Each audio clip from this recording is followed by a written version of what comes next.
नमस्कार दोस्तों, मैं हूं हीरा परिहार।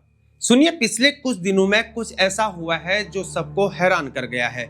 इस्लामाबाद में एक मीटिंग चल रही थी, बहुत सीक्रेट मीटिंग थी, बहुत हाई प्रोफाइल मीटिंग थी और जब वह खत्म हुई तो सब कुछ यहाँ पर उल्टा पुल्टा होकर रह गया और पाकिस्तान ने उसमें रायता फैला दिया। सारी दुनिया ये सोचा करती थी कि एक ऐतिहासिक फैसला यहाँ पर आएगा और पीस का कोई तो रास्ता यहाँ पर निकलेगा, लेकिन जो वहां पर अनाउंसमेंट्स आए वो सब निगेटिव थे और निगेटिविटी में ही रहे। तो आज का यहाँ पर सवाल है कि आखिर यहाँ पर क्या गलत हुआ है और इसके पीछे यहाँ पर कौन से बिग रीजंस हैं, और मैं आज आपको बताऊंगा कि कैसे एक कंप्लीट नेगोशिएशन कोलैप्स में चेंज हो गई और आखिर क्यों।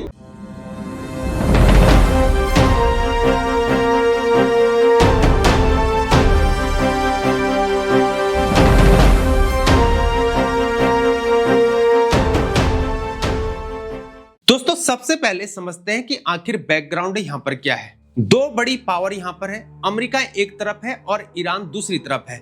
इनके बीच में यहाँ पर टेंशन बहुत समय से चल रही है। मुख्य इशू यहाँ पर क्या है, ईरान के पास एटॉमिक वेपन्स बनाने की कैपेबिलिटी है और अमेरिका को यह बिल्कुल भी पसंद नहीं है।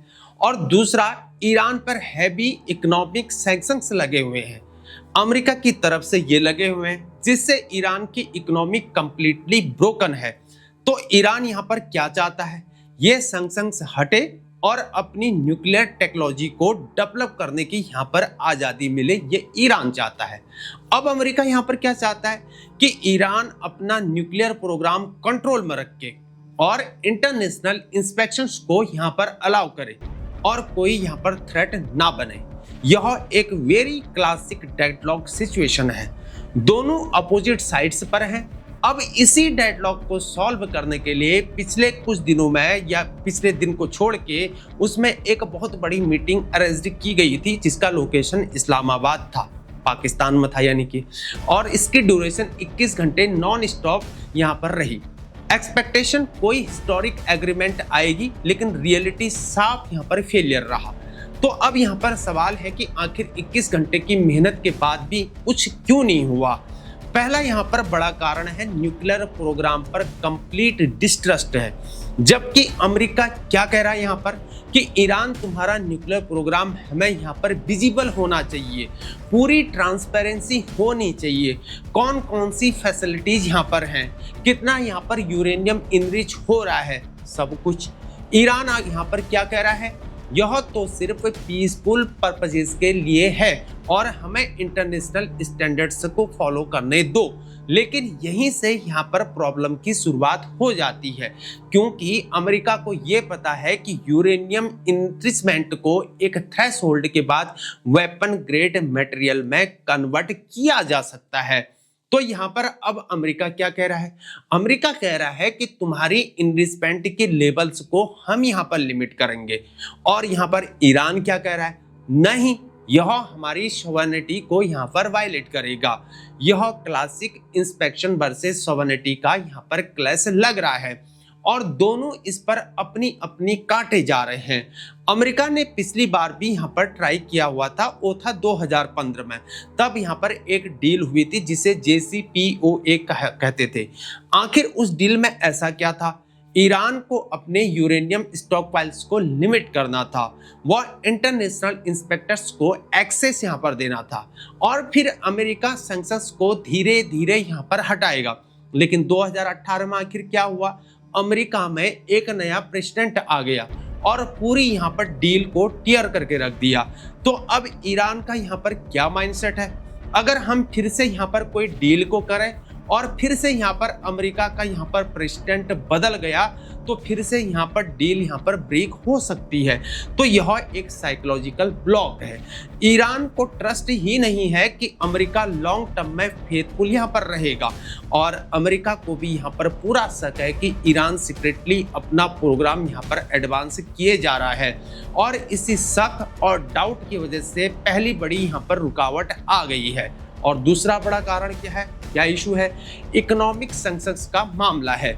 ईरान की इकोनॉमी पूरी तरह से यहाँ पर कोलैप्स्ड हो चुकी है, सैंक्शन की वजह से हुई है। सब कुछ यहाँ पर महंगा हो गया है, इन्फ्लेशन थ्रू द रूफ चल रहा है, लोग बेसिक चीजें यहाँ पर अफोर्ड ही नहीं कर पा रहे हैं। तो ईरान की गवर्नमेंट अपने लोगों से कहा करती है कि सब कुछ यहाँ पर ठीक हो जाएगा अगर अमेरिका अपने सैंक्शंस को हटा दे तभी। तो नेचुरली ईरान का फर्स्ट डिमांड यहाँ पर क्या है? पहले सैंक्शंस को यहाँ पर हटाओ और उसके बाद फिर हम न्यूक्लियर में एडजस्टमेंट को करेंगे, क्योंकि ईरान की गवर्नमेंट को अपने नागरिकों को यहाँ पर डिलीवर करना है, कुछ कॉन्क्रीट रिजल्ट्स देने हैं। लेकिन अमेरिका की कंडीशन यहाँ पर क्या है? नहीं, तुम पहले न्यूक्लियर में कॉन्क्रीट स्टेप्स को लो, फिर हम सैंक्शंस के बारे में बातचीत करेंगे। तो यह एक चिकन एंड एग वाली प्रॉब्लम बन गई है। दोनों ये कह रहे हैं कि तुम पहले यहाँ पर मूव करो, और लेकिन कोई भी यहाँ पर फर्स्ट मूव को नहीं करना चाहता है, क्योंकि फिर वह अपने आप को यहाँ पर वीक पोजीशन में रखेगा और इसके साथ ही सैंक्शंस को लिफ्ट करने में भी यहाँ पर महीनों लगते हैं और इकोनॉमिक सिस्टम को रिबिल्ड होने में सालों लग जाते हैं। तो ईरान को यहाँ पर डर है कि अगर हम न्यूक्लियर कंसेशंस दे दें और अमेरिका सैंक्शंस ना हटाए तो हम यहाँ पर फंस जाएंगे। यह एक म्यूचुअल डिस्ट्रस्ट का सिचुएशन है। अब तीसरा इश्यू क्या है, जो बहुत यहाँ पर महत्वपूर्ण भी है लेकिन कम लोग इसमें बातचीत किया करते हैं, वो है डोमेस्टिक पॉलिटिकल प्रेशर।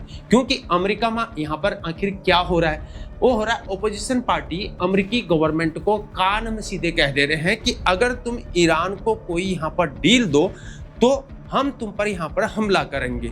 लोग कहेंगे कि तुम चाइना और रशिया के हाथों में हो। तो अमेरिकी गवर्नमेंट को एक बहुत यहाँ पर स्ट्रॉन्ग पोस्चर को मेंटेन करना पड़ रहा है।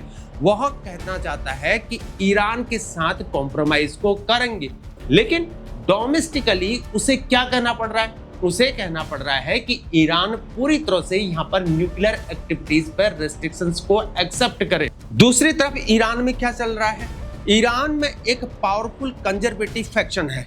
वो ये कह रहे हैं कि अमेरिका को भी ट्रस्ट मत किया करो, यह हमारे सेक्रेट वैल्यूज को डिस्ट्रॉय करना चाहता है। तो ईरानी गवर्नमेंट को भी अपने हार्डलाइंस को सेटिस्फाई करना पड़ रहा है, वो भी सार्वजनिक रूप से वह कहना चाहता है कि हाँ निगोशिएशंस को करेंगे, लेकिन इंटरनली उसे अपने बेस को यहाँ पर बताना है, हम अपने न्यूक्लियर राइट्स पर कॉम्प्रोमाइज को नहीं करेंगे। तो दोनों जो गवर्नमेंट है वह अपने अपने पॉलिटिकल बेस की वजह से यहाँ पर रिगिड हो चुकी है, और जब दोनों यहाँ पर रिगिड हो तो कॉम्प्रोमाइज नहीं हो सकता है, और यह एक पॉलिटिकल इम्पास है, यानी कि एक गतिरोध जैसा है। चौथा बड़ा कारण क्या है? रीजनल पावर्स की यहाँ पर चिंताएं लगती हैं, और अब यह बहुत ही महत्वपूर्ण है, इसको समझना इंपॉर्टेंट है। जब अमेरिका ईरान के साथ बातचीत करता है तो वह अकेले नहीं होता है, उसके पीछे होता है इजराइल, सऊदी अरबिया, यूएई और अन्य गल्फ कंट्रीज होती है। ये सब कंट्रीज अमेरिका से कहा करती हैं कि अगर तुम ईरान को यहाँ पर स्ट्रॉन्ग करोगे तो हमारी सिक्योरिटी के लिए थ्रेट बढ़ जाएगा। और इजराइल पर्टिकुलरली यहाँ पर क्या कह रहा है? वो कह रहा है कि ईरान का न्यूक्लियर प्रोग्राम हमारे लिए एक एक्सटेंशियल थ्रेट है, अगर ईरान यहाँ पर एटॉमिक बम को बना ले तो हम यहाँ पर खतरे में पड़ जाएंगे। और सऊदी अरबिया यहाँ पर क्या कह रहा है? वो कह रहा है कि ईरान हमारा यहाँ पर बिगेस्ट कॉम्पिटिटर है इस रीजन में, अगर वह इकोनॉमिकली यहाँ पर स्ट्रांग हो जाता है तो हम यहाँ पर मार्जिनलाइज्ड हो जाएंगे। तो ये सब कंट्री जो है अमेरिका पर प्रेशर को डाल रहे हैं कि ईरान के साथ कोई भी लूज डील को नहीं करना है। अब अमेरिका की पोजीशन यहाँ पर क्या है?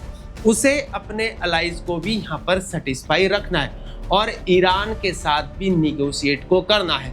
यह इम्पॉसिबल बैलेंसिंग एक्ट जैसा लगता है, और अमेरिका ईरान को कोई भी कंसेशन अगर दे दे तो इजराइल यहाँ पर वरी हो जाएगा, लेकिन अगर कोई डील ही ना हो तो रीजन में इंस्टेबिलिटी बढ़ जाएगी। यही वजह है कि अमेरिका बहुत ज्यादा यहाँ पर रिगिड स्टैंस ले रहा है। पांचवा और सबसे इमोशनल रीजन है पास्ट का भरोसा टूटा हुआ होना। 2015 में एक डील हुई थी जिसे JCPOA कहा करते थे। आखिर उस डील में आखिर ऐसा क्या था?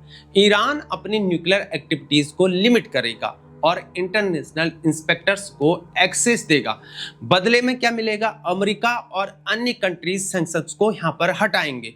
तो ईरान ने यहाँ पर क्या किया? उसने अपनी यूरेनियम स्टॉक पाइल्स को यहाँ पर रिड्यूस कर दिया, अपने इन्वेस्टमेंट को यहाँ पर लिमिट भी कर दिया, सब कुछ यहाँ पर ट्रांसपेरेंटली करा एंड सब लोगों को ये लगा कि ये यहाँ पर हिस्टोरिकल यहाँ पर विन हो चुका है। लेकिन फिर 2018 में आखिर क्या हुआ? अमेरिका के एक नए एडमिनिस्ट्रेशन ने आकर पूरी डील को ही जस्ट टीयर अप करके रख दिया। बस एक स्टेटमेंट दिया कि यह डील यहाँ पर वैड है और सीधे निकल गया और उसके बाद सबसे ब्रूटल सैंक्शंस को लगा दिया। तो अब ईरान यहाँ पर क्या सोचा करता है कि हमने एक डील को किया, सब कंप्लाई किया, लेकिन अमेरिका ने अपनी बात को ही यहाँ पर तोड़ के रख दिया। तो जब ईरान को फिर से डील के लिए यहाँ पर कहा गया तो उसका रिएक्शंस यहाँ पर क्या रहा?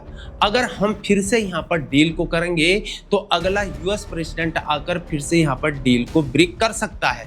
यह एक डीप ट्रस्ट का डिफिसिट है और ट्रस्ट डिफिसिट को रिबिल्ड करने में यहाँ पर सालों लग जाया करते हैं। तो 21 घंटे की बातचीत में यह हल भी तो नहीं हो सकता था।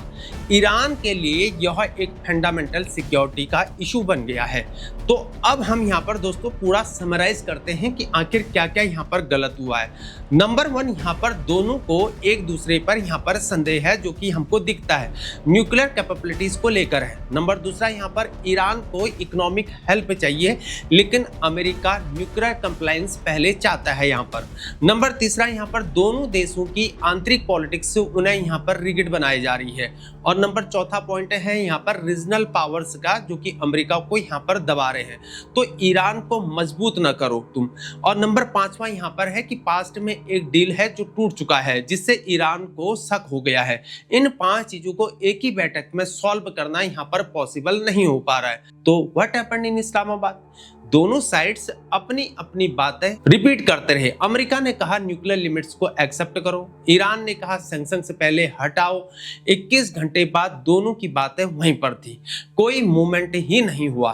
तो ऑफिशियली यहाँ पर फेलियर का अनाउंसमेंट फिर किया गया। लेकिन असली बात यह है कि ये सब इश्यूज को सॉल्व करने के लिए समय चाहिए, पेशेंस चाहिए और मल्टीपल निगोशिएशंस की यहाँ पर नीड है। एक मीटिंग में यह हो ही नहीं सकता है। तो अब यहाँ पर सवाल है कि अब आखिर क्या होगा? फिर से निगोशिएशंस यहाँ पर होगी, हो सकता है, लेकिन उससे पहले कुछ चीजें हमको बदलनी होगी। फर्स्ट, किसी को एक फर्स्ट मूव तो यहाँ पर करनी ही पड़ेगी, चाहे वो छोटा ही सही हो। सेकंड, यहाँ पर ट्रस्ट को रिबिल्ड करने के लिए स्मॉलर यहाँ पर एग्रीमेंट्स करनी होगी जिससे दोनों को यहाँ पर कॉन्फिडेंस मिल सके। और नंबर 3, यहाँ पर रीजनल पावर्स को भी अपनी चिंताएं यहाँ पर शेयर करनी ही होंगी ताकि सब लोग यहाँ पर सेटिस्फाई हो सके।